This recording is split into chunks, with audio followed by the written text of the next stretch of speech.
Welcome to Manifold.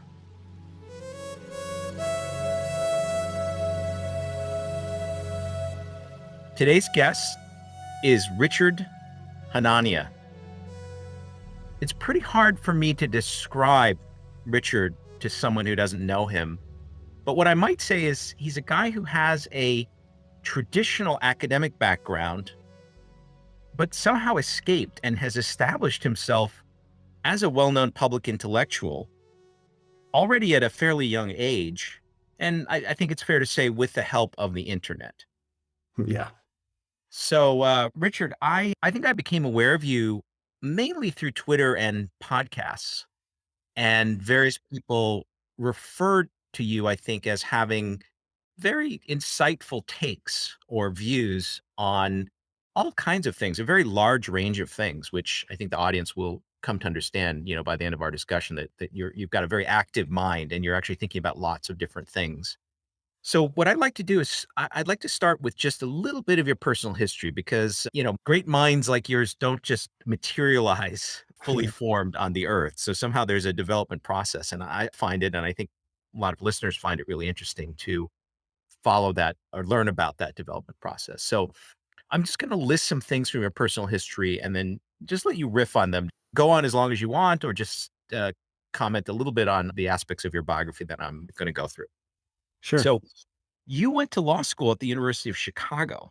And at the time, were you thinking you were going to become a lawyer? It was not a stop along the way toward becoming a professor, was it?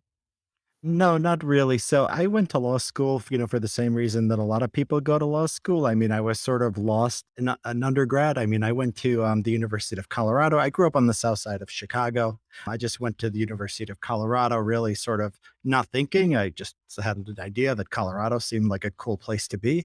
So I went there. I got a major in linguistics, but I didn't really have a direction. I mean, I just started, reading things I was interested in. I was just, sort of hanging out and, finishing my classes. And then it came time to graduate and I sort of didn't know what to do. I thought about grad school. It's hard to start thinking about grad school in like your last year of college. I mean, I didn't really have, any research background. I didn't know if I would be competitive in different programs. I thought about, something like political science, anthropology, something like that. So I applied to law school. I took the LSAT, and you can go to law school without having any background.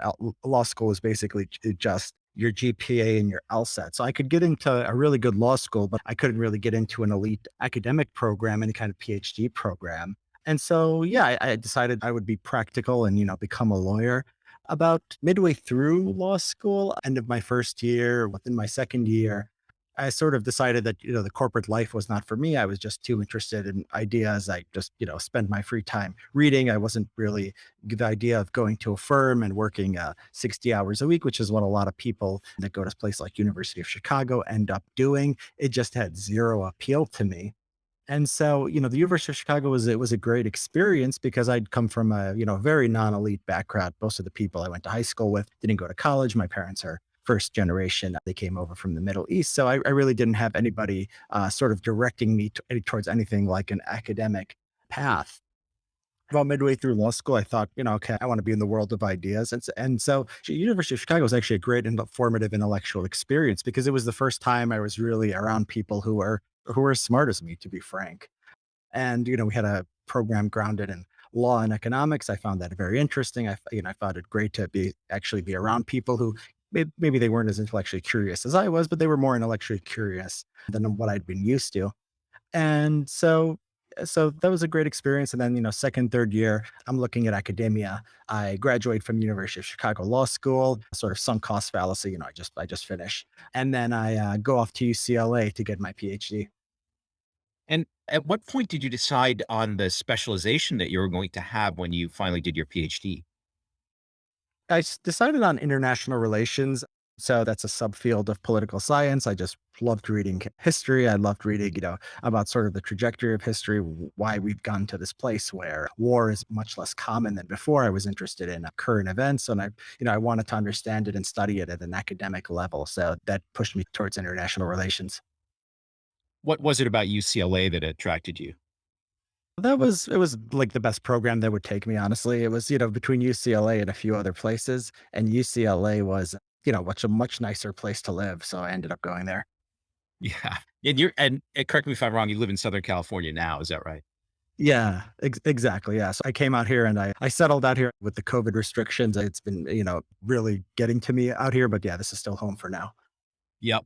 Yep. I was an undergrad, I think near where you live now. I was an undergrad in Pasadena. So, pretty familiar with the area and actually spent a lot of time at UCLA at fraternity parties and things like this. So I Yeah. definitely know the scene, or at least the 1980s version of the scene.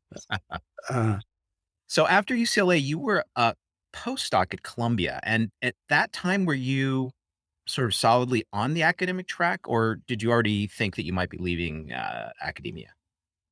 so I was still on the academic track when I started at Columbia. I thought that I'd go there, I'd do a fellowship for 2 years, and then, I'd find an academic job. At some point, I sort of lost faith in what we were doing in international relations. A lot of the stuff I did early was, using these complex and fancy statistical methods to understand international politics. I think those methods tend to have a lot of problems with them.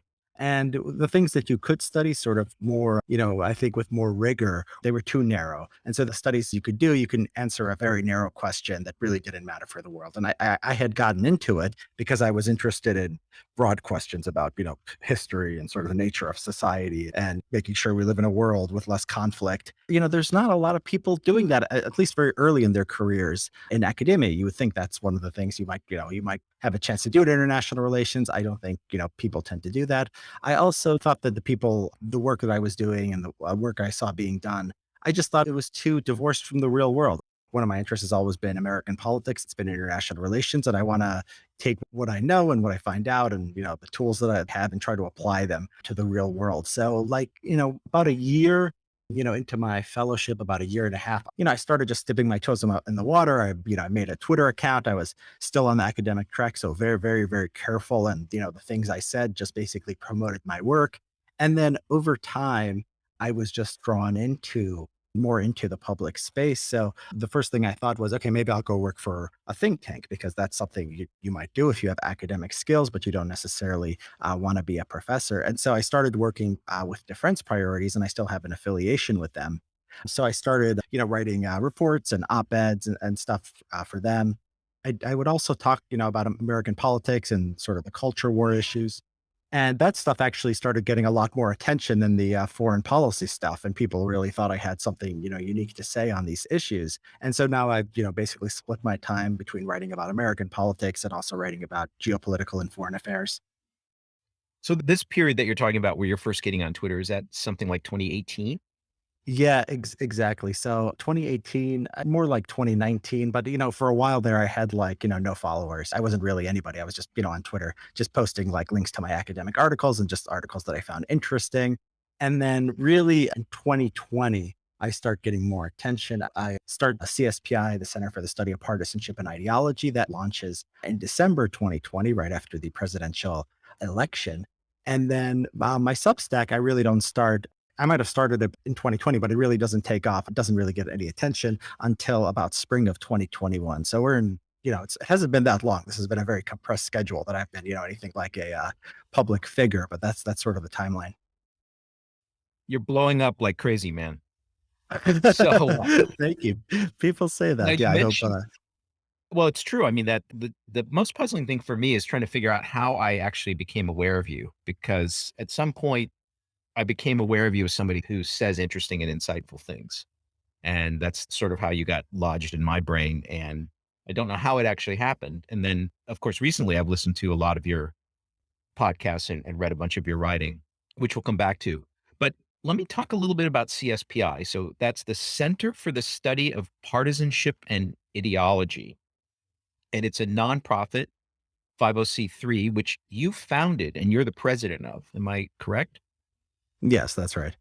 And so I'd love to hear the story of how that thing was created, because that's a very unusual thing. Like the way that you got out of academia, you kind of left academia in style, I would say. You went from being a postdoc to, running a very innovative not-for-profit. And I'm going to read from the mission statement that's on your website.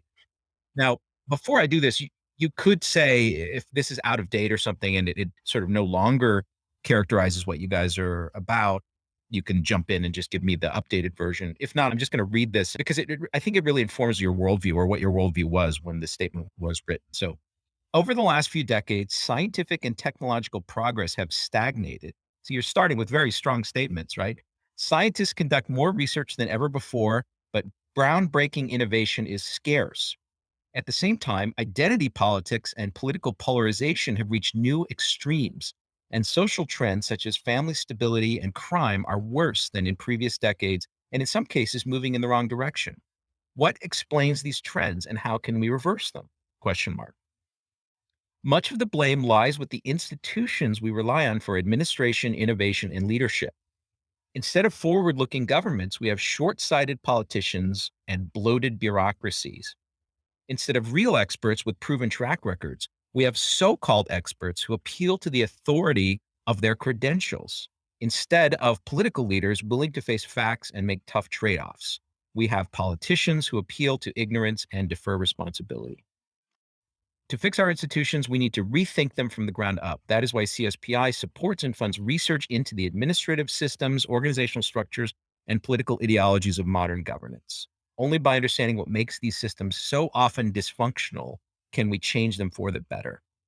And I want to say, just to compliment you, that, I'm much older than you, and I've been living in this world and, gathering data and synthesizing theory, hypotheses for a long time. But basically, I don't disagree with anything that you've written.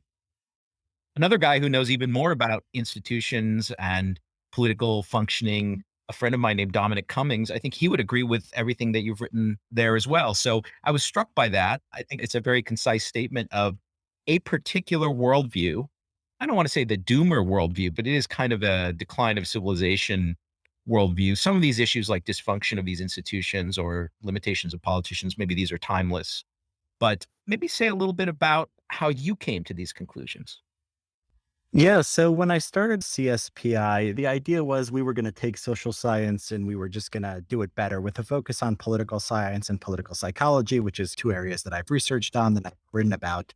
So the idea was you see political science, you see, how people describe, for example, why conservatives and liberals are different and what motivates them. And the research is just very, if you're not sort of bought into the left wing ideology of most professors, you could see the flaws on it. So I took a class in political psychology at UCLA, and every week was just about some cognitive or moral defect that conservatives have. It's like conservatism and racism, conservatism and immigration. And they have something called, for example, system justification theory, where you have a need to explain away inequality. And people who have this higher need to explain away inequality are more likely to be conservatives, just stuff like that. That's the quality of a lot of the research.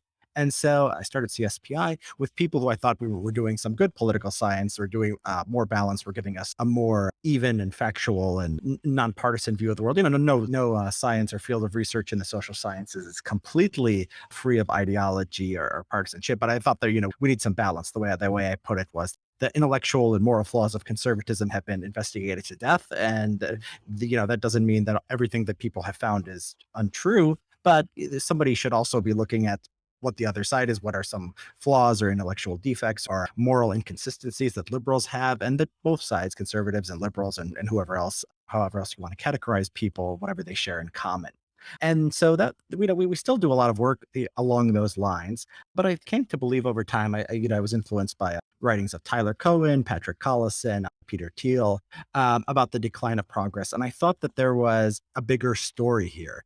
And I started to see identity politics and what's recently been called wokeness as part of a larger story, in that there's been sort of ideological and bureaucratic capture of institutions. And I would say that the people who are on the right or moderates who complain about the political bias in academia, I don't think they take it seriously enough. I think that the idea is that, disparities are caused by discrimination, and that, we live in a white supremacist society and we have this suspicion, this presumption against objective standards that will show any group differences, and to use those in, business or government. I think that's a huge problem for competent governance. Civil service examination, for example, was done away with because of disparate impact, because groups scored differently on it.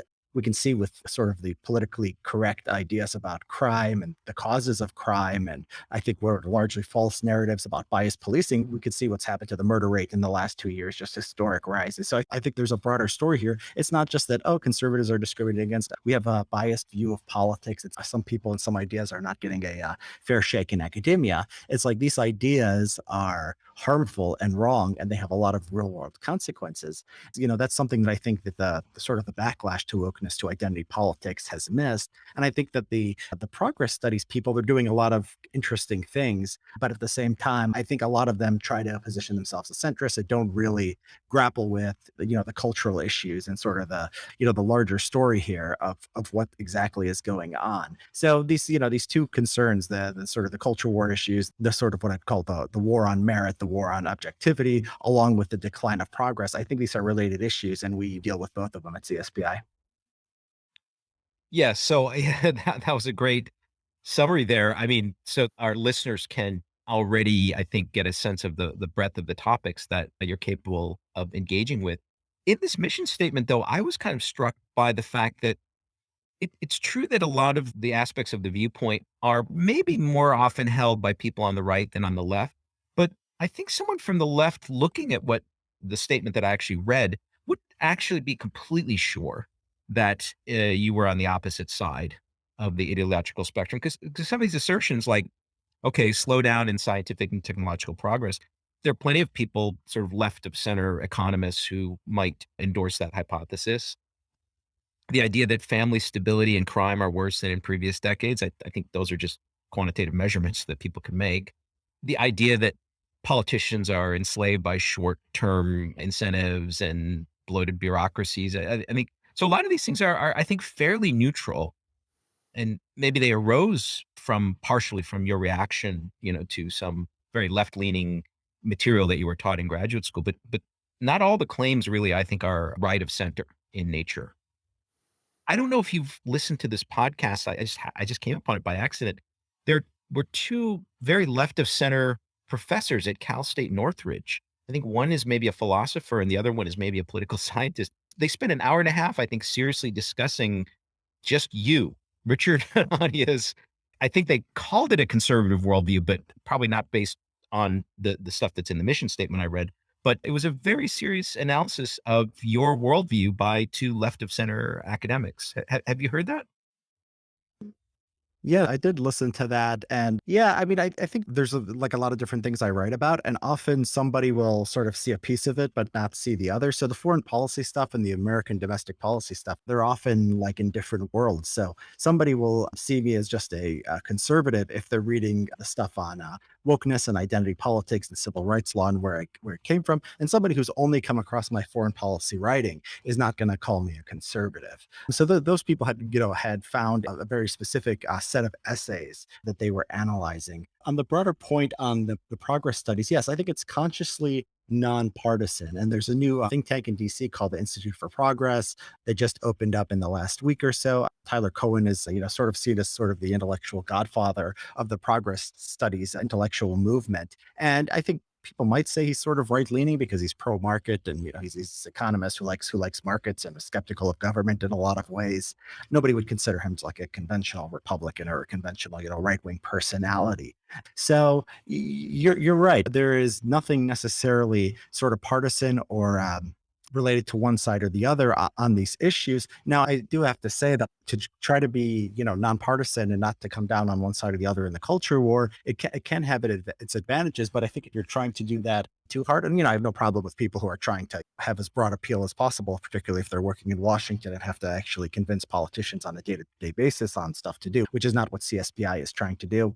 But I think that there should be somebody out there who is willing to take on questions related to progress and related to the state of institutions that is directly related and that might actually, be seen as something that's coming down on the side of the right. So, one example is we had a report by a guy named Leif Rasmussen. He's a computer science PhD student in Northwestern. It's about the rise of woke language in NSF grants. And so there's a story there about the politicization of academia. Maybe the research is or is not politicized, but at least you have to express fealty to certain ideas, and it could potentially be related to economic and technological stagnation. I mean, the COVID-19, I mean, people probably wouldn't have thought that it would have become such a partisan issue. But I think that what Philippe Lemoine has showed, as another one of our research fellows, is that the people who are implementing COVID restrictions aren't doing anything resembling cost benefit analysis. I think if you look at it in an objective way, it's hard to see how it is justified. These things impose massive costs.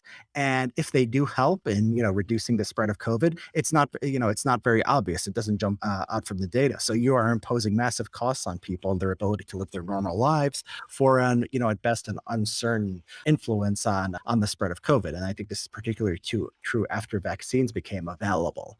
So I think, yeah, we're in a unique place in sort of the intellectual ecosystem in that we're sort of, we have our foot in the camps of conservative slash libertarian thought, but at the same time, we're engaging in this broader discussion about technological and scientific progress.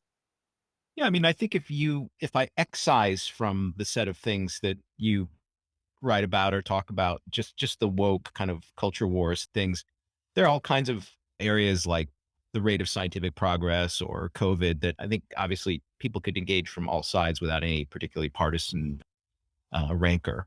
Lamont's writing was fantastic. I mean, I think he did some of the best analysis of the data that was available on COVID. That was maybe like a year ago or something. Is that right? Yeah, Um, he's done a series of, posts and yeah, essays last 6 months to a year. Yeah, and I mean, they've been picked up by the, New Yorker, one of the writers on COVID over there. It was picked up by, Andrew Gelman, who's a famous statistician who has a blog. yeah. So, yeah, I think by, engaging with the sort of broader community of, people, whatever their political orientation, and just doing high quality work that smart people can appreciate, we could sort of have an extensive influence. Right.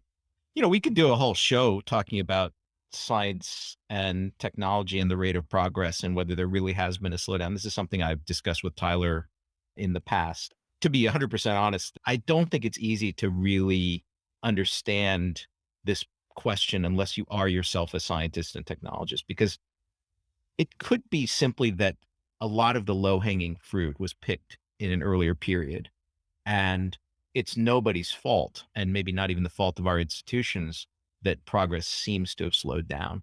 This is a pretty complicated topic. I don't mean to go into it fully here. We can revisit it in some other conversation, but that alone, I think, is worthy of quite a deep dive. Yeah, I mean, yeah, we can go into it or not. I agree with you that it's very, very difficult to sort of measure these things, and people do the best they can, but it's hard. And there's a response to the idea that the low hanging fruit is, well, they say, well, also at the same time, computing power is increasing, and we have new tools like being able to sequence the genome cheaply. We have a lot more researchers and a lot more money being thrown at the problem, so it's hard to know whether it's actually harder or easier. I mean, there's a lot of advantages that we have that previous generations didn't have. But I think there's certain areas like policy areas where you can look and you can say, okay, our institutions are really doing a bad job. So I think there's become something of a consensus among many that nuclear power is somewhere where we've really dropped the ball. This is a clean and effective and affordable source of energy. And just the regulations have been overly burdensome. I would say stuff like in personnel management, we know, IQ tests are better than a lot of things, but they're not being used. And there's going to be all kinds of unseen effects of not using the best methods we have to select people for different jobs or universities. And that's getting worse with, colleges dropping the SAT. So I think there are areas like that where we can look at and say, okay, we're really dropping the ball somewhere. Even if it's getting harder, we are making mistakes, and it's worth finding out, where those places are. Yeah, I agree that there are many readily identifiable mistakes that are being made. You mentioned nuclear power. I think a kind of rational civilization looking back from 100 years from now will say, what was wrong with these guys for purely emotional, kind of non-rational reasons? They left this power source untapped for a long time. If you read golden age science fiction from the 50s, people like Robert Heinlein thought we'd be jetting around the solar system with nuclear powered spaceships, and people like Freeman Dyson even worked on designing such spaceships around that time. So, yeah, I think for pretty much irrational reasons, we haven't exploited nuclear energy quite nearly as much as we could have. So we can revisit this question of the pace of scientific progress, but I want to move on to a slightly different topic, if you don't mind. For an old guy who, grew up without the internet, maybe you can describe how you perceive the intellectual nexus that you're part of. It seems to me that even in the last few years, we have this phenomenon of fairly well-known public intellectuals. I kind of put you in that category. You're becoming a well-known public intellectual, mainly mediated by, I would say, social media, Substack, things like this. Now, I'm curious how that constellation of public intellectuals looks to you. I'm afraid that the ones that I like might be a little bit right shifted and I'm missing out on some that are on the left, or maybe I am being kind of fair in the way that I absorb content and evaluate these people. So maybe you can just map out what you think the space looks like. Yeah, it's very interesting. So when I started writing, I said, "Oh, maybe I'm going to place op-eds in, major newspapers, and I'll get a lot of attention that way." And I've been published on pretty much most, if not all, of the major newspapers in the United States. I should say all. There's a few like USA Today. I've never published an op-ed, but I published in most of the most famous ones. And my Substack tends to get a much bigger readership, and it gets a lot more attention than these op-eds. I think people are used to, because when you're writing for a publication, they have a word limit, they have an in-house style, and I generally trust myself to be able to put the ideas together and to put them in a way that's appealing to a broad audience. It says something, says something important. I don't set out and say I'm going to write 2,000 words or I'm going to write 4,000 words. I sort of, make the argument that I want to make. And if I need to if I need to just include a figure, a chart or a graph that's just, copy and pasted from Pew Research, I can do that, which you can't do, if you're just writing for the New York Times or something. I think there is just this sort of intellectual freedom and this space to explore that you have with the new technology. I mean, namely Substack. Substack, it's a sort of very minimalist design and the features. So like if you look at like the blog platforms from 10 years ago, if you want to really do complicated stuff, it's probably worse. But I mean, what's great about Substack is it's so well integrated into everything. So you post something on Twitter, you send it through email, you send it through text message, you can download it on your Kindle. It just looks really nice. You can get people to sign up and subscribe to your work. It's all integrated on the same system through Stripe. So Substack, it's taken off for a reason. The intellectual space, the places where I am most active, I think I tend to follow people who are, better on their own than they are with an editor. So, I think there are a lot of good, there's a lot of interesting policy analysis done on the left. I think the people who came out of Vox, like Ezra Klein and Matt Iglesias, they do a lot of great work. I wish actually there was more conservatives who didn't just deal with big ideas, but sort of did the day to day of, policy of, what's in the latest stimulus bill and things like that. There's just, I think, a sort of an underinvestment in that kind of thing. And I think despite all the culture war concern among conservative or what's used to be called the intellectual dark web, with sort of the cultural influence of wokeness and different policies that people get upset by, there's been less of a sort of a policy agenda and thinking about what politics can actually do to address the things people care about. One of my essays, Woke Institutions is Just Civil Rights Law, was an attempt to actually, provide that path forward.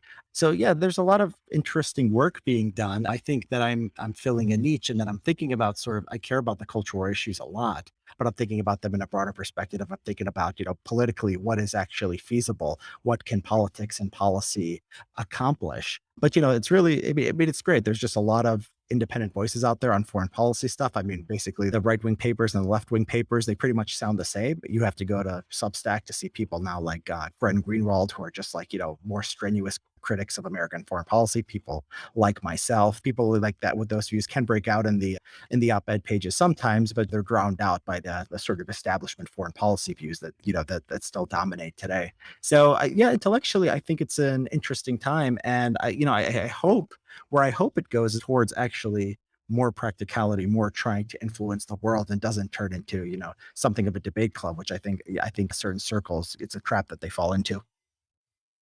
I think that, if you took a set of, I guess they would be assistant professors your age who are trained in social science, foreign policy, history, areas like this, I think most of them would envy you because, you're not saddled with the day-to-day departmental stuff that they have to deal with. You're able to reach a broad audience. You're able to address a broad range of topics and you're getting people's attention.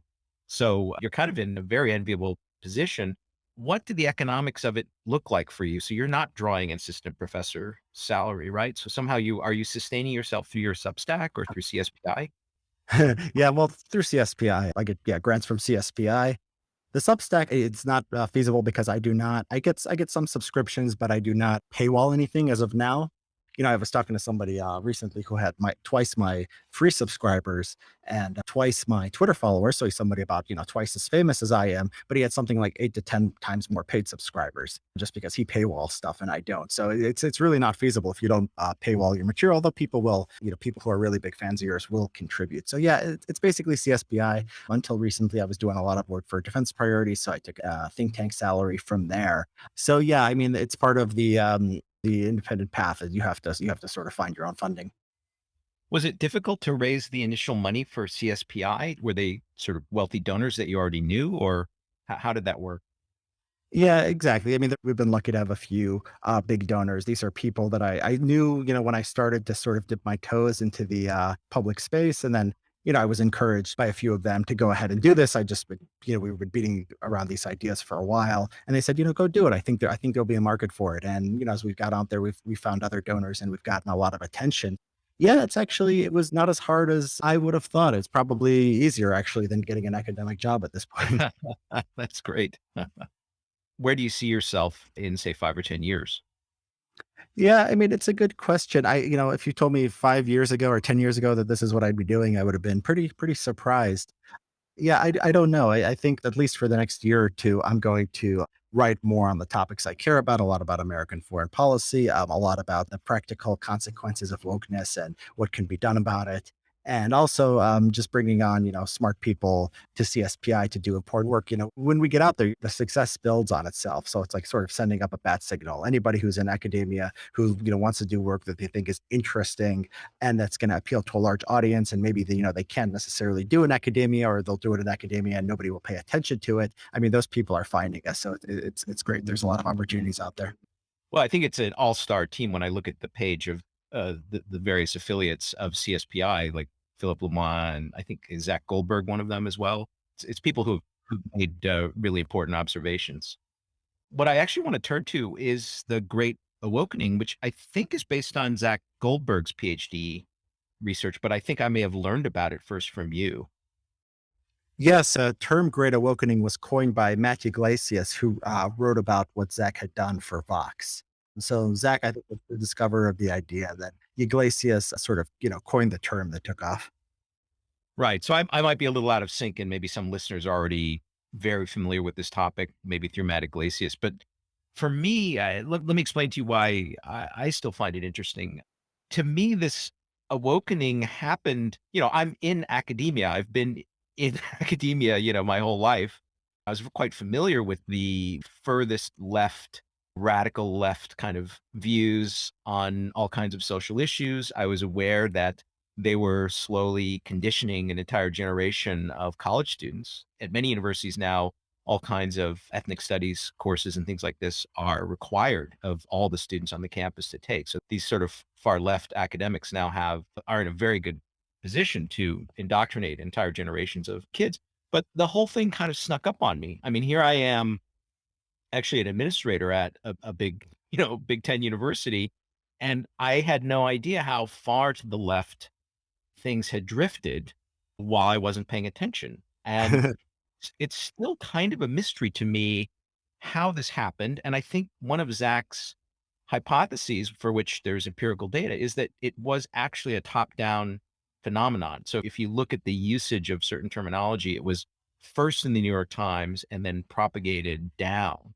Do I have that right? Do I have those empirical results right? Yeah, so he wrote this up for a series of articles for Tablet. And basically, he has the yearly data from the New York Times and the other major papers, how often they mention this sort of woke terminology like systemic racism and LGBTQ and things like that.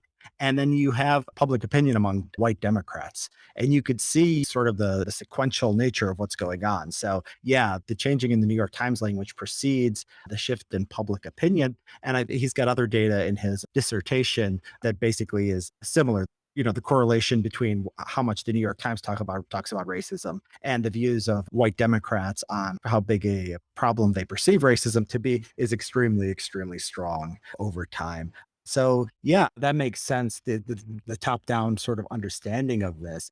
My theory. I don't know if Zach holds this too, but it really took off around the time that Twitter became popular, around 2010, 2011. People like Cass Sunstein have talked about the radicalizing effect when you get people of similar ideologies in the same space. I think you got a lot of journalists and a lot of academics and a lot of activists sort of all talking to each other. And I think that had a radicalizing effect. I think, the ubiquity of smartphones, they started to see these videos of like police shootings and the aftermath of police shootings. Often, you see them on Twitter, or they're often presented with no context at all, just like, this person was just arrested for being black or something. And then, that all we'll have is the person being arrested. You won't have any context to that at all. But these things really take off.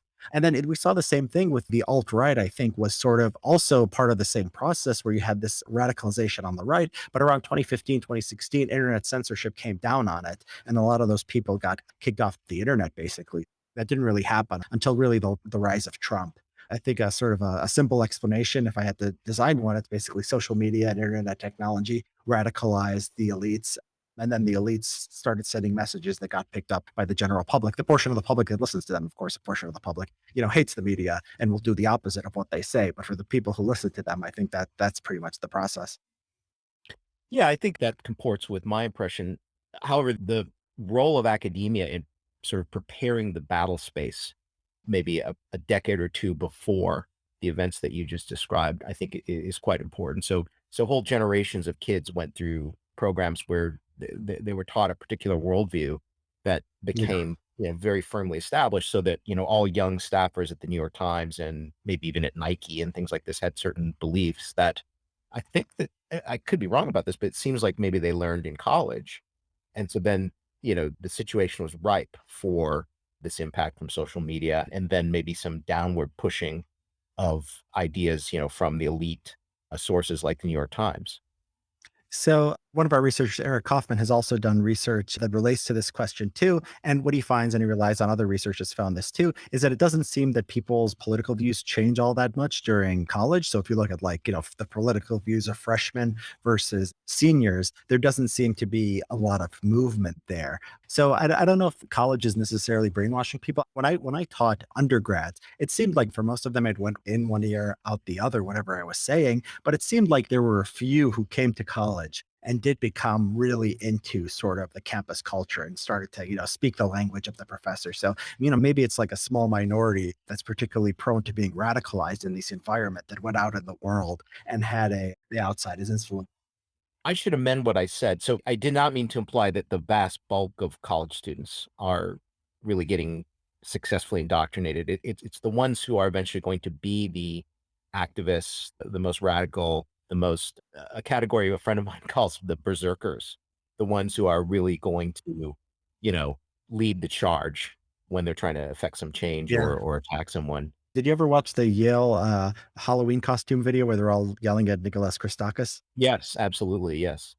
So if you go back, I watched the whole thing, and it seems like how many people were involved in this thing that became the focus of our intellectual culture. There was like 6 or 7 maybe just yelling at him, and that was enough to turn our intellectual culture upside down and make people think that there was something major happening at our university. So yeah, it doesn't take a lot of people. I think this is one of the themes of my why is everything liberal essay, is that most people, even if they have political views, you can just poll them and see what the average is. The average is a little bit right or a little bit left, but most people just want to be left alone. They want to make money and have a nice life and hang out with their friends. Those who care the most have a outsized influence, right? And so it can be useful to study broad trends in public opinion, but I think it's probably more useful to look at what's happening with the sort of the most radicalized and energized and motivated portion of the population. Yeah, I think that's exactly right. I think it's a relatively small number of outliers that are really driving things, what my friend refers to as berserkers. And yeah, I'm probably not that different in age from Christiakis. And I saw those videos and I was just in shock because, he was we're not even allowed to use this term anymore, probably, but he was the master of Silliman House. So Yes. at at Harvard and Yale, the faculty member who lives in the residential college and runs it is called the master, although I guess they've gotten rid of that title now. So he was the master of Silliman College, and I used to have lunch in Silliman all the time because it's the closest residential college to the science complex at Yale, so where the physics building is. So I used to go so I guess I was a fellow of Silliman when I was a professor there, and so I used to go to Silliman and they would give us free lunch because they wanted us Mm. to interact with the undergrads. But the professors would all go to have lunch and we would all sit most of the professors just wanted to sit with other professors, and so I was one of the few that actually liked talking to undergraduates. But I knew that courtyard extremely well, and when I saw those kids yelling, I could not in all my experience, I could never imagine students in the time that I was at Harvard and Yale yelling at the master in that way. It was just shocking to me. But, when you watch carefully, yeah, it is a very small number of kids probably that are really taking the lead. Yeah, exactly. So, yeah, my undergrad was University of Colorado, and people used to call it the Berkeley of the Rockies because it was sort of at the cutting edge of a lot of this stuff. For a state school back when I went to college in the middle 2010s. I ran into ideas in college, a half decade or decade before I saw them out there in the real world. So I was introduced to the idea that gender is on a spectrum and we can't have two genders. Somebody said it in class once, and there was a girl who was sort of self-satisfied, like she'd said something smart, and I sort of chuckled to myself. This was really the first time I'd heard such a thing. And then, in 10 years, it becomes conventional wisdom. So, yeah, I mean, I think this would have been sort of a laughable view to most people who were undergrads at the same time I was. And then, yeah, 10 years later, I mean, you could see, especially on things like gender identity, you can see the direct line from the universities to the real world. Are you familiar with the Foundation series by Isaac Asimov? I'm familiar with it. Yeah. So, he has this conceit that there could be a subject called, I think, psychohistory, which is very mathematical, but it can actually predict the evolution of societies. And, I never liked Foundation series for that reason. I just thought this is ridiculous. It's not going to be that way. Like, Uh-huh. psychohistory is not a real thing. And this is a good example because you and I lived through and everybody else lived through this Great Awakening. We had our antenna attuned to what was happening on campuses. And you're younger than me, so you were more attuned also to what was happening in social media. But still, I think to actually demonstrate really what happened, to kind of really pin it down, is still kind of an open problem. Like, I don't feel, I wonder whether academics who write about this period 20, 30 years from now will get it right about what really happened. Yeah. I mean, do we have an understanding of what happened in the 1960s? I mean, it's hard to understand these things, right? A bunch of new ideas came in the 1960s that were pretty radical. I mean, we get some, positive influence on society, some very negative influences on society. And I don't think we have like a standard explanation of what happened, right? These things are inherently mysterious. Yeah, I mean, part of my skepticism about the possibility of anything like psychohistory, it makes me think, yeah, we might have still the wrong story about the 50s and 60s. Now, it seems to me, so I was a young kid in the early 70s, and the 60s kind of lasted into the 70s, actually. So some of this is familiar to me. And, the thing is that there were very strong drivers in that period. So the kind of 50s post-war conservatism, there was obviously a very strong reaction against that Mhm. among younger kids, teenagers. And then, of course, you had the Vietnam War, the idea that you could get drafted and go to Vietnam and get killed. Those Sure. those are very strong drivers that could push society in various directions. I kind of, wrongly accepted a bit of this Fukuyamaism that we had kind of entered into this stable, prosperous, we kind of have things figured out, world. And so I don't see these super strong drivers that could cause radical change in society. That's why it kind of took me, one of the reasons why it kind of took me by surprise. Yeah, I mean, and not only Vietnam, you had sort of the moral certainty that came from the civil rights movement. Yes. One thing people say is that basically you had TV footage from the first time of brutalization of black people in the South, and that shifted public opinion. And so you had that and sort of that moral cause, and then you had Vietnam. But it seems like even if you have nothing sort of morally, as undeniable or as sort of inherently compelling as those things that were going on in the 60s and 70s, I mean, people can make people are good at sort of imagining moral causes, right? So gay marriage, and then the trans issue, and then police brutality. It seems like, you're able to turn the volume up to 11, despite things that, they might be problems, but they're probably not problems to the extent that people think. I think technology is just very, very important here. Like, to go back to social media, to go back to the fragmented nature of the media. I mean, you see it on the right. There's sort of a, it's a cliche to say the right wing echo chamber, but some ways I think it's good. I think it's prevented like the COVID hysteria, and I think the red states have had more reasonable policies during COVID-19. But at the same time, you have like this anti-vax stuff, right? That is nonsense, and you have these people that are sort of in their bubble. So it seems like just technology has allowed sort of. I think a lot of it is just reflection of human nature. I think there's people who just want to be angry, who like the sort of the sport of politics, and conspiracy theories have always had a appeal to people. And I think there's, sort of standard conspiracy theories on the right. And I think the left wing views about systemic racism and a lot of these things can be compared to a sort of conspiracy theory. So it seems like there's a lot more options out there for people to indulge in different ideas and form different kinds of communities.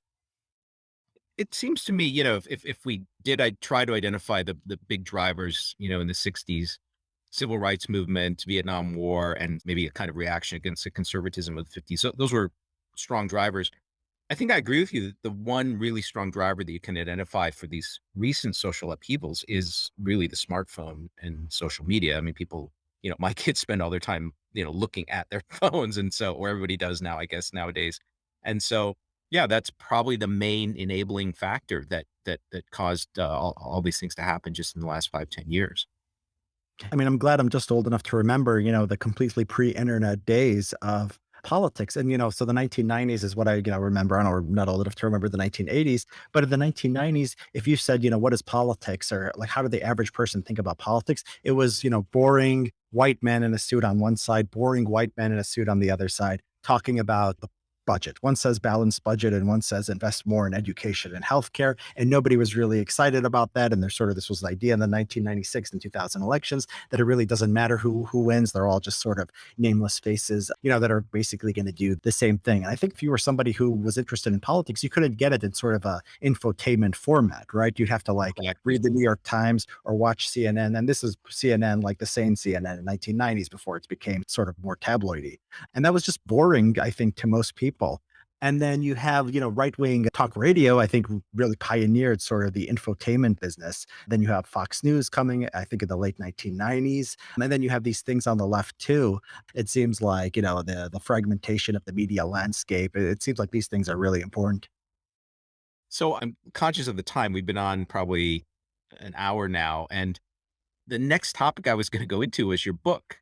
Do you feel like you still have energy to discuss your book a little bit?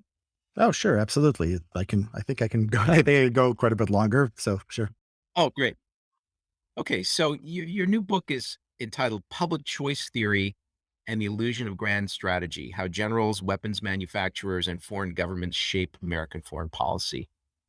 And I guess for my audience, we should first define what public choice theory is, because I think not everybody's familiar with that term. Maybe can you give me a one or two sentence definition of public choice theory? Sure. Public choice theory came out of economics, and it's basically the idea that you use economic analysis with the focus on the rational individual as the fundamental unit of analysis, and you use that to explain political outcomes. So there's more specific applications of it, but at a broad level, that's basically the idea. So rather than, sometimes when we discuss foreign policy, we sort of describe the state as a unitary actor, like Russia wants this and the Yeah. Italians want this. And what you'd like to do maybe is disaggregate that into individual, maybe not all the way down to the individual person level, but certainly to powerful interest groups that are working, that have their own incentives. And it's their activities that actually shape what we call foreign policy by nation states. Is that a fair characterization? Yeah, exactly. So public choice, I mean, has had a much bigger role to play in analyzing American politics than international relations. And international relations has been pretty wedded to the unitary actor model that you just have to sort of think of states, as the fundamental unit of analysis, and you go from there. Now, so we talk about things like grand strategy. What does the United States want? What kind of world is it trying to shape? What does it want out of this conflict or that? And we don't really, we don't think about a lot of domestic politics like this. So, what is American grand strategy on immigration, for example? It's one of the things I talk about in my book. There's basically an idea. There was a legislative history between the 1965 Immigration Act And then basically, that had all kinds of unintended consequences. It was updated in the early 1990s, and there have been little changes at the edges, but there was no grand strategy of the kind of immigration policy we had. We had a law, it had some consequences that were intended, some unintended. And then basically we're here. And same thing with the healthcare system. You could see sort of these incremental changes. Everything is built on, the system that came before it. And so nobody would be silly enough to say, what is the American government's grand strategy in healthcare? What are they trying to accomplish? We know that there's just a lot going on, and there's interest groups, and there's the voters, and then there's just concentrated interests, and there's, status quo bias and all these things. So I'm trying to understand American foreign policy in a similar way. I think that some people in academics who study international relations do this unquestionably, but I don't think that the field as a whole, or our public discourse surrounding geopolitical issues, I don't think it takes this perspective seriously enough. So first two chapters of the book is basically laying out the theory. And then most of the rest of the book is going into different aspects of American foreign policy, like the sanctions regime, like where we station troops abroad, and trying to see whether it can be explainable through the grand strategy model or through a public choice model. And my argument is the public choice model gives you a better understanding of what's going on. So once again, I can't help but agree with, in the case of your book, what your assertions are. That example of immigration, there's clearly no US grand strategy on immigration. There's not agreement on the facts. There's not agreement Yeah. on some theory of, the impact of immigration on working class people, on elites. So just a giant mess with competing interests. And it's obviously what happens in US policy regarding immigration is clearly it's an emergent thing which involves lots of different competing influences. And I think, having spent a little bit of time talking to people in the intelligence and defense worlds and at think tanks, it's also clear that there isn't any kind of universal theory of geostrategy. People Yeah. disagree violently on, what the consequences would be of a particular military strategy or strategic move. And so I never understood this idea of a unitary actor. Now, if I were Brzezinski or Kissinger and I was writing sort of as if I were actually in control of US foreign policy and this is what I would do and this is why I should do it. It's obviously a fiction, but from that Yeah. perspective, just to lay out an argument for what would be in the best interest of the US, I think I can accept, you know, talking about a unitary actor in that context, but that's clearly not how things get decided. Yeah, it's much worse than, immigration. I mean, we have, a problem, maybe it's similar. We don't even agree, like, what should be the goal of the US foreign policy? Should we be maintaining international peace? Should we be taking care of humanitarian issues and trying to make the world a better place? Should we be trying to democratize the rest of the world? Should we mind our own business and only care about the narrow self-interests of the nation? I mean, we really, it's sort of a jumble. And when somebody in the think tank world or in an op-ed or whatever says, something is in the national interest, they could be talking about just about anything. They could be talking about, like, national pride or something that's not even tangible.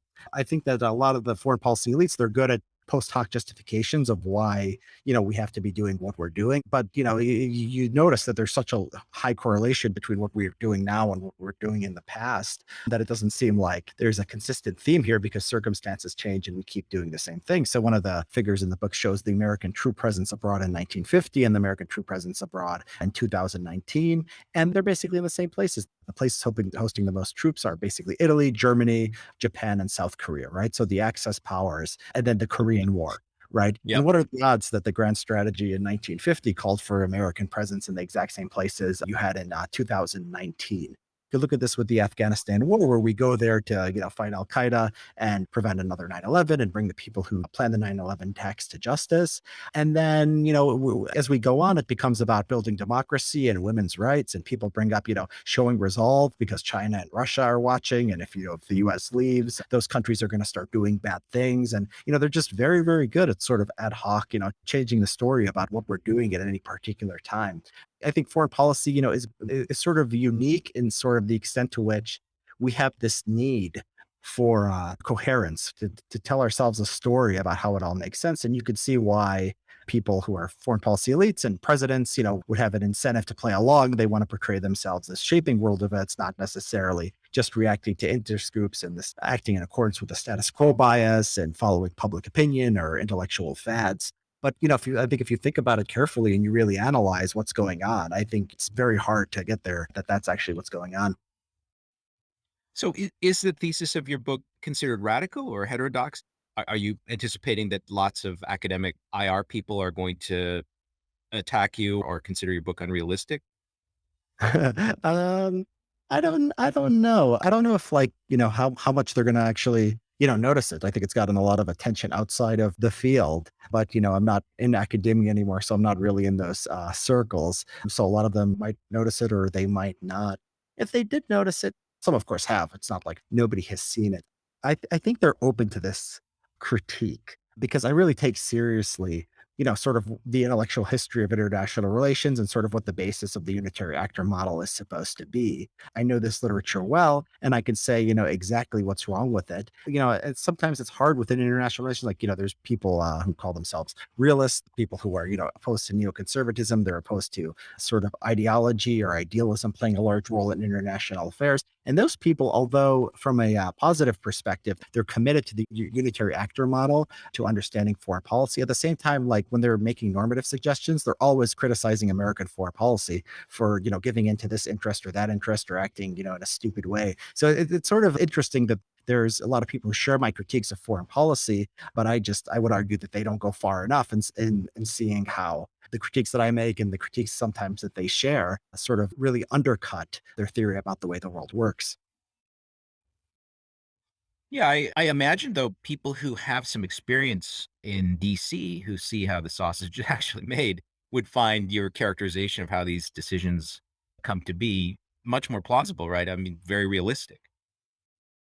Yeah, I mean, it really depends. I mean, some of them, have a like we said, have a sort of a psychological or a career interest in the unitary actor model and presenting American foreign policy is a lot more coherent than it is. And the top levels of the government are appointed by the president, so they're to a large extent political actors. International relations is an interesting field because you look at like Foreign Affairs, which is not the most famous academic journal, but it's considered a serious academic journal, and a lot of their, people publishing in there are like people like Henry Kissinger or Condoleezza Rice. So the field does have a sort of intimate relationship with power in a way that a lot of other fields don't have. So I think there is a tendency to sort of accept the establishment narrative of what the US is actually doing abroad.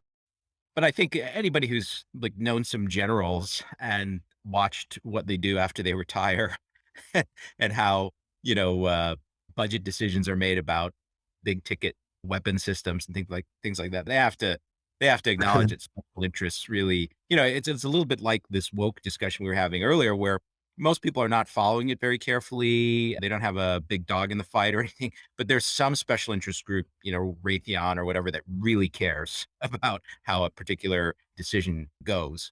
And they're exerting maximum pressure on the system to try to get what they want in Washington. And Yeah, surely people who are familiar with Washington must acknowledge that. Yeah, my impression of just listening to people sort of who've been in Washington and talking to them about these things is that they will readily acknowledge that, some interest group might have an influence on American foreign policy. But I still think for a lot of them, there's a tendency to see sort of the big picture as still having more, coherence than it does. So like a typical thing somebody might do is they might say, why does the US antagonize Russia? They're going to push them close to China. China is the real threat to the United States. So some people will say that. And so they'll maybe acknowledge whatever forces are pushing us towards being a little more antagonistic to Russia, but at the same time, they're sort of buying into the idea that American foreign policy is or like can in really a coherent way actually focus on China, right? So they're still accepting that there is some kind of grand narrative that there was worth fighting for, rather than just sort of a lot of disconnected policy decisions that are based on inertia, status quo bias, politics that that aren't really connected to one another. So I think this idea of like grand strategy and the rational actor or unitary actor model, I think it's very deeply embedded into the way people think about foreign policy. And if my book was just like, oh, interest groups sometimes have an influence on American foreign policy, it wouldn't be saying anything new or anything a lot of people can disagree with. I'm presenting, I think, a more radical critique of just the way we talk about it and the way we think about foreign policy. Even if people accept, some portions of that argument, I think that's hard to swallow for a lot of people. I see. I mean, I do think that if I'm trying to explain what US strategy should be, I feel it's okay to say, okay, if there were a unitary actor, say you had a very strong, unusually strong president and political party and political regime in power, that, if they really could have their way in all these decisions, this is how they should view the chessboard and this is how they should strategize. I think that's okay. But then obviously you have to be realistic about what really can happen given constraints from domestic politics, et cetera. Yeah. Yeah, I think that's right. So you mentioned the current geopolitical situation where it seems to me the United States is just crazy in pushing Russia into the arms of China. It just seems like the stupidest possible thing. And sometimes I just cannot understand how, what poor strategic thinkers are so-called leaders or policy intellectuals or what have you are in what they're doing right now. It seems 100% wrong-headed to me. Yeah, I mean, the geopolitical situation is sort of simple. I mean, Russia cares a lot more about Ukraine than the US does. And Russia has sort of the power to influence Ukraine more than we do, or to exert its will through economic, or ultimately, there might be military coercion by the time people are listening to this. A lot of it is driven by ideology, interest groups. So, for example, the decision to expand NATO, there was an article out, actually, Peter Beinart's Substack the other day points out that when the NATO expansion after the fall of the Soviet Union was originally on the table, a lot of the prominent minds in foreign policy, people like Henry Kissinger and George Kennan, were saying, "What are you doing? This is crazy. Why are we expanding NATO? Why are we getting closer to Russia? There's no reason for this." And it seems like, American establishment really wasn't thinking about it this much. There was lobbying from these Eastern European countries. There's lobbying from NATO itself. There was a committee set up by a guy named Bruce Jackson, who was a Lockheed Martin executive who was really pushing for NATO expansion. And there was a clear financial interest there. And we just did it. And then we kept expanding NATO. And there's sort of there's a bureaucracy there to keep it going. And we just keep getting closer and closer to Russia.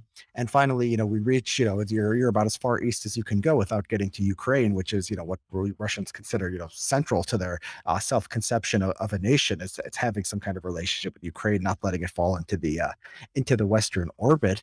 And, these people have been thinking about these things in a certain way for a long time. It's given them, prestige and status as, as champions of the transatlantic alliance. And I think if we had a grand strategy, and maybe Biden would want to do this if it was politically plausible, we would just tell the Russians that, Ukraine is not going to go into NATO. I mean, there's nothing vital here for American I, security. I Or think he may have given them private assurances to that effect without producing the written document that they wanted. the thing is, it's hard to make that credible, right? Because even when we sign an agreement, would like the Iran nuclear deal.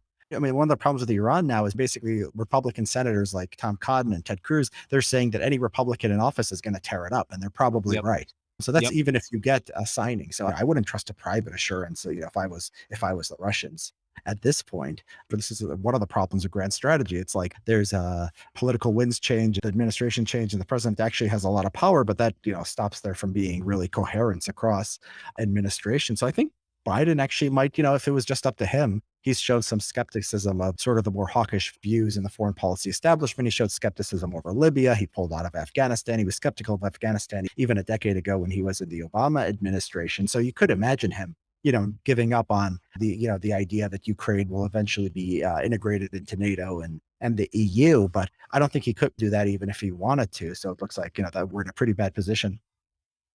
Yeah, I kind of have the gut feeling that Biden's instincts are not entirely wrong on these issues, and he really is looking for a way to extricate ourselves from this without getting into a hot war with Russia. But on the other hand, who knows who's really making the calls? Like, to what extent he's really in control of the situation. Yeah, I think the Afghanistan pullout, he got really killed politically. And Yep. you get, usually the media, usually they're a left wing media. And so they're usually can defend sort of the Democrats, cover them, when something bad happens, there's a little bit of a cushion that they have, right? But on foreign policy, it's actually not like that. There's sort of the way that foreign policy reporting works is the people who become the most important journalists are the ones who are the closest to the government because they're relying on leaks and classified information and access to the generals and the national security bureaucracy. So the foreign policy reporters at places like the New York Times and the Washington Post, despite these places becoming very woke, on everything related to domestic politics. I mean, it's still basically the New York Times that, had a faction within it pushing for the Iraq war. It's not that, extreme, but basically you have this media that will be really, really tough on a Democratic president for not being hawkish. And then the Republicans, although, people say, oh, they're moving away from being pro war, they hate liberals more than they care about actual foreign policy accomplishments, right? So a lot of them were for the Afghanistan withdrawal when it was Trump doing it, and then they became anti-Afghanistan withdrawal when their Biden was doing it. Some of them were consistent. I mean, most Republicans in Congress are still pretty hawkish. It's still closer to a Bush Cheney party than a Trump party if you're just looking at members of Congress rather than sort of intellectuals on Twitter, where it's a little bit more balanced. This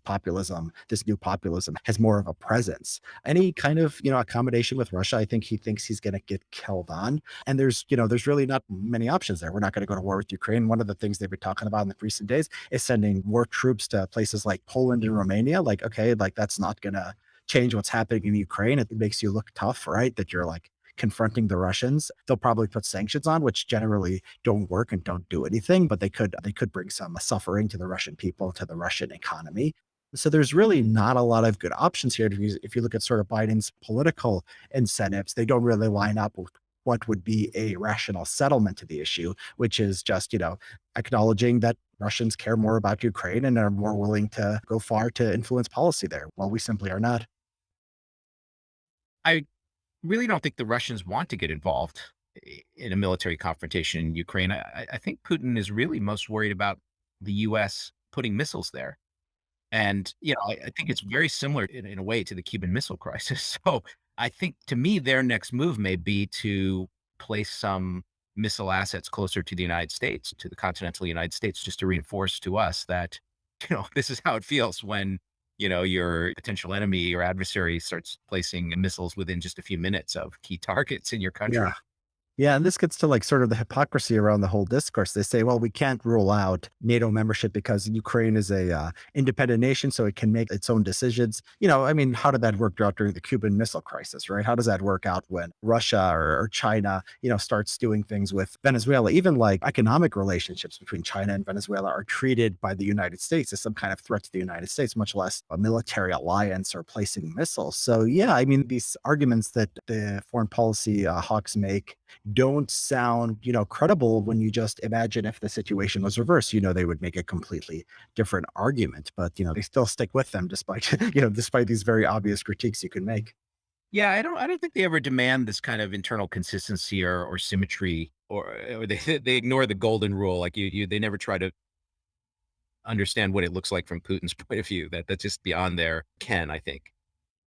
Yeah, and it's funny. I mean, the lack of self-awareness is just, mind blowing. So, I mean, the HR McMaster, the former national security advisor, he goes around saying we need strategic empathy. And then you read like what he means by strategic empathy. It's just like figure out how to like, thwart these people and whatever they want to do. So Robert Wright has a great Substack where he writes about foreign policy, and he actually tries to apply the idea of strategic empathy towards understanding foreign countries, potential adversaries, and it just doesn't, the common sense use of the term doesn't match what the way that the foreign policy establishment uses these words. So not just strategic empathy, but things like rules-based international order or like deterrence. These terms are often either ill-defined or they're defined in inconsistent ways. And I guess that's one of the things that made me want to study foreign policy is I thought that the thinking around it was really, really bad. And I could improve, the way we thought about these things. But, I started to believe that there was that the thinking is bad because there's an incentive for the thinking because it allows us to continue on the doing what we've been doing. When I was growing up, I played a lot of board games, not just Dungeons and Dragons type games, but kind of things which were meant to be realistic simulations of modern warfare, World War II, things like this.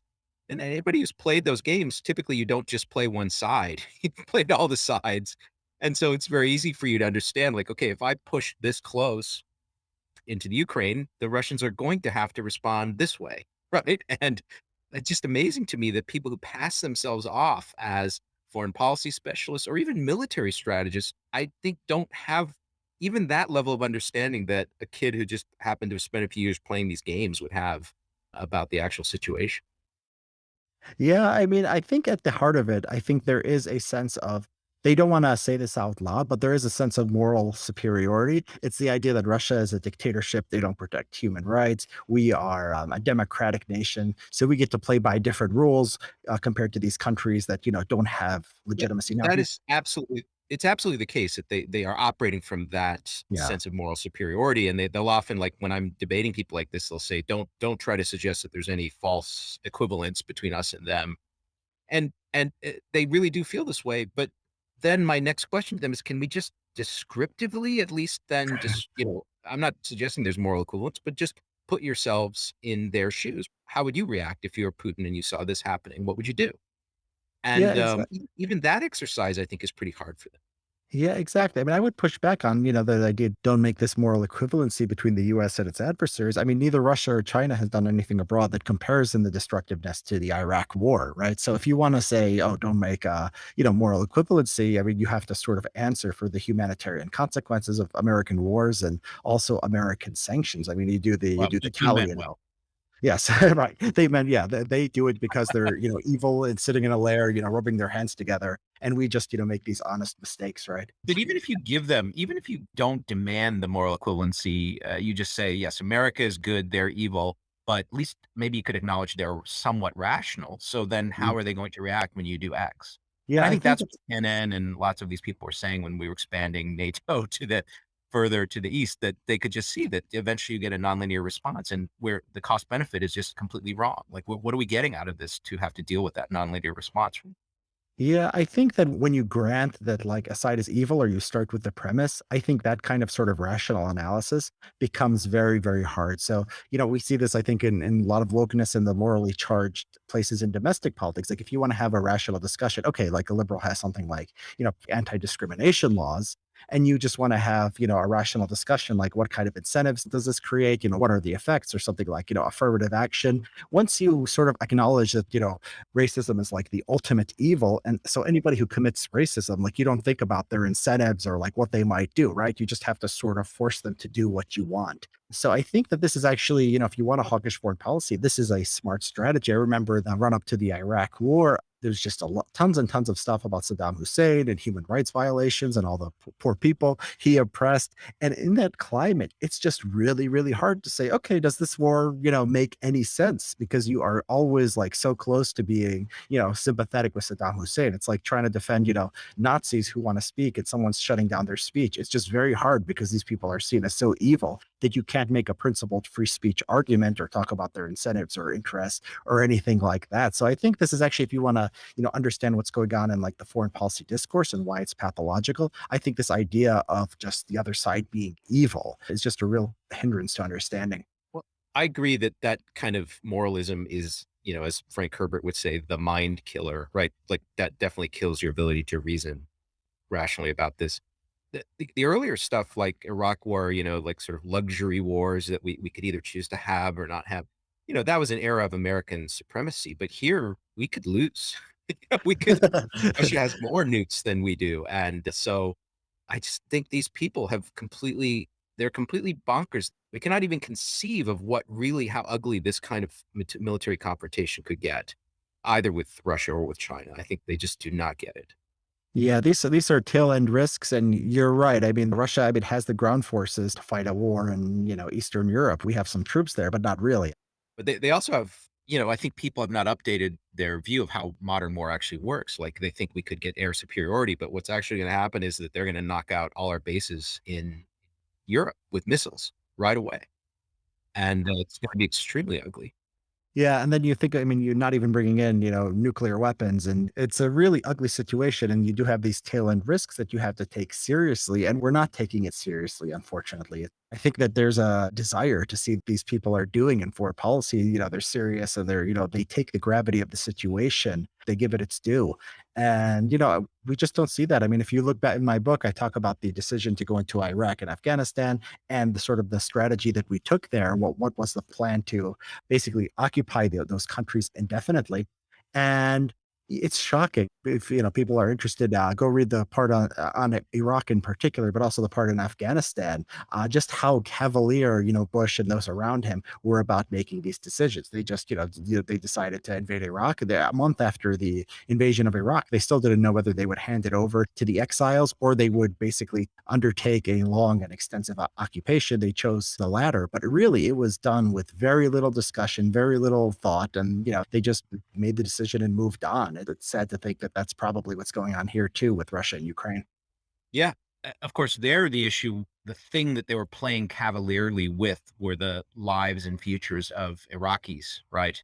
Whereas now they're playing cavalierly with the lives of hundreds of millions of Americans if we actually end up in a hot war with the Yeah. Russians or the Chinese. So it's much higher stakes, actually.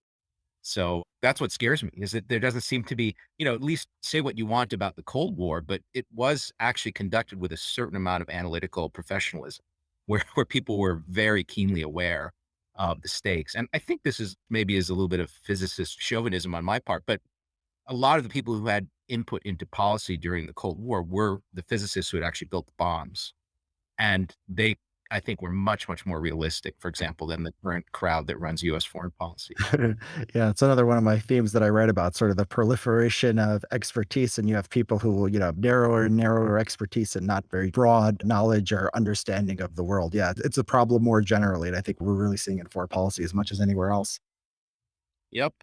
Well, I think we're way over time. Let me just close with one thing, and I should say to my listeners, I'm going to eventually be on your podcast, so we'll have more discussions. And obviously, I'd love to have you back on this one because obviously there are lots of things you and I enjoy discussing. Let me just end with a question about democracy. So I just want to ask you how pessimistic or optimistic you are about the functioning of democracy. So there's some political science research from a group at Princeton that seemed to suggest that whenever the elites oppose the wishes of the majority, the elite tends to get its way. And this is a sort of empirical study of US politics going back, maybe 100 years. If you took that, if you're a Chinese political theorist and you want to really take that to an extreme, we would assert that maybe the American democracy is a little bit of a sham. I'm curious whether you find that to be a reasonable criticism of our system. Like, how does our system actually work? Not how it's portrayed to work, but what is really going on in terms of how preferences are aggregated in our political system. Yeah. So if you're thinking about the sort of the justifications for democracy, I don't think the justification that the people get what they want is necessarily the strongest ground to stand on because as someone who knows a little bit about public opinion, it's very fickle. It depends on how you ask the question. It depends on how you frame things. So it's, very hard to go like, from what, the public real wants. It's hard enough to figure that out to get to policy. And any realistic system is going to have to account for the fact that most times in most places, people are just not paying much attention. Maybe, public opinion has a role to play in whether we actually go to war with Russia. But like everything that led to this point, like bringing Moldova and Montenegro into NATO, most people don't even know that happened, much less have an opinion on it or are able to, influence what we're doing. The better argument for democracy is that, it's just a way to have peaceful transitions of power, right? And I think if that is how you understand democracy, I think we have that. I think a lot of the stuff about, the end of democracy, a lot of it is just being upset that there's outcomes that people don't like in Eastern Europe. A lot of these countries, people are voting for socially conservative parties who don't support LGBT rights and who want to restrict immigration, particularly in places like Hungary and Poland. The idea that, democracy is sort of falling often rests on the idea that, whatever we don't like as, elite American academics is undemocratic. I think democracy, as peaceful transition of power, I think that's pretty safe in the West. People have concerns about Trump overturning the election, even if it's like the ways that that was trying to be done, that was through legal mechanisms, that would have been norm breaking to just, give the electoral votes in these states to Trump when Biden won the state. So I could see how people can be upset about that, but it's still, it's within the technical legal limits of what the American system allows. So as definitionally, I think we're going to remain a democracy. As far as how well it works, I'm very concerned. I think what I say about foreign policy applies to other areas. I think there's interest groups capture. I think that you have more democratic participation in a way than ever. People like care more about politics than they did 20, 30 years ago. But often caring about politics means hating the other side or just like cheering on like you're a football team. And, you have this sort of polarization. And that doesn't necessarily get you the best policy outcome. I think democracy is safe, and whether it works well in the US, I don't think many people would say that it does right now. Yeah, I would say that as a system for preference aggregation, it leaves a lot to be desired. And as you pointed out, it's not even clear how to define what the preferences of the broad body politic are at any given moment. This idea that it provides for stable transfers of power, orderly transfers of power, I think that is probably the best justification for democracy to provide the people with some idea that they have a circuit breaker. They can remove a ruler that they really despise. This recent election, though, if you look at the polling, it seems to me there is a very substantial chunk of the population. I think people don't want to acknowledge this, but it could be like 30% of the population just doesn't think this administration is legitimate. So that's getting pretty close to not having a good handover of power. So I haven't looked this up, but I would be surprised if it was that much different for the last administration. I mean, I think probably there was something to it. I think there was probably something similar after Bush v. Gore, and then Obama. You had the whole birth certificate thing, and Trump, became a major political figure basically on the birth certificate idea. I don't think like poll results like that. I wouldn't worry about too much. It's really what's going on with elites, what's going on with political leaders that I think is important. So, yeah, the polls, people just don't think it's legitimate. I mean, people will tell a pollster anything if something becomes politicized, right? They'll say something that sounds good for their tribe. Does that necessarily mean that democracy is falling apart? I don't think so. I think the institutions are strong. And I think that was actually a lesson from January 6th. I mean, the entire system basically stopped anything from going forward that would have overturned the results of the election. If you just looking at like your measure is like how much people hate each other, and this is like something like people like Peter Turchin point to, who I disagree with, who I wrote an op-ed taking issues with his view about a year and a half ago. I don't think that stuff is necessarily what matters. I think it's more political currents and institutions and what elites are doing. I'm glad you expressed your point of view on that because I'll have to go back and think about that because it is very possible that the polling results that so alarmed me after 2020 are actually more characteristic of typical presidential. Yeah, you can get a lot of crazy results for public opinion. And usually, when people are building a narrative, the easiest thing in the world is to design a poll that will give you that result because public opinion is often very, very crazy. But, it's pretty much always been the case. Great. Well, I think maybe we should stop here. It's been great to have you on the podcast. And as I said, I look forward to being on your podcast and I look forward to having you back again in the future. It's been a pleasure, Steve. Thanks. This was fun. All right. Thanks.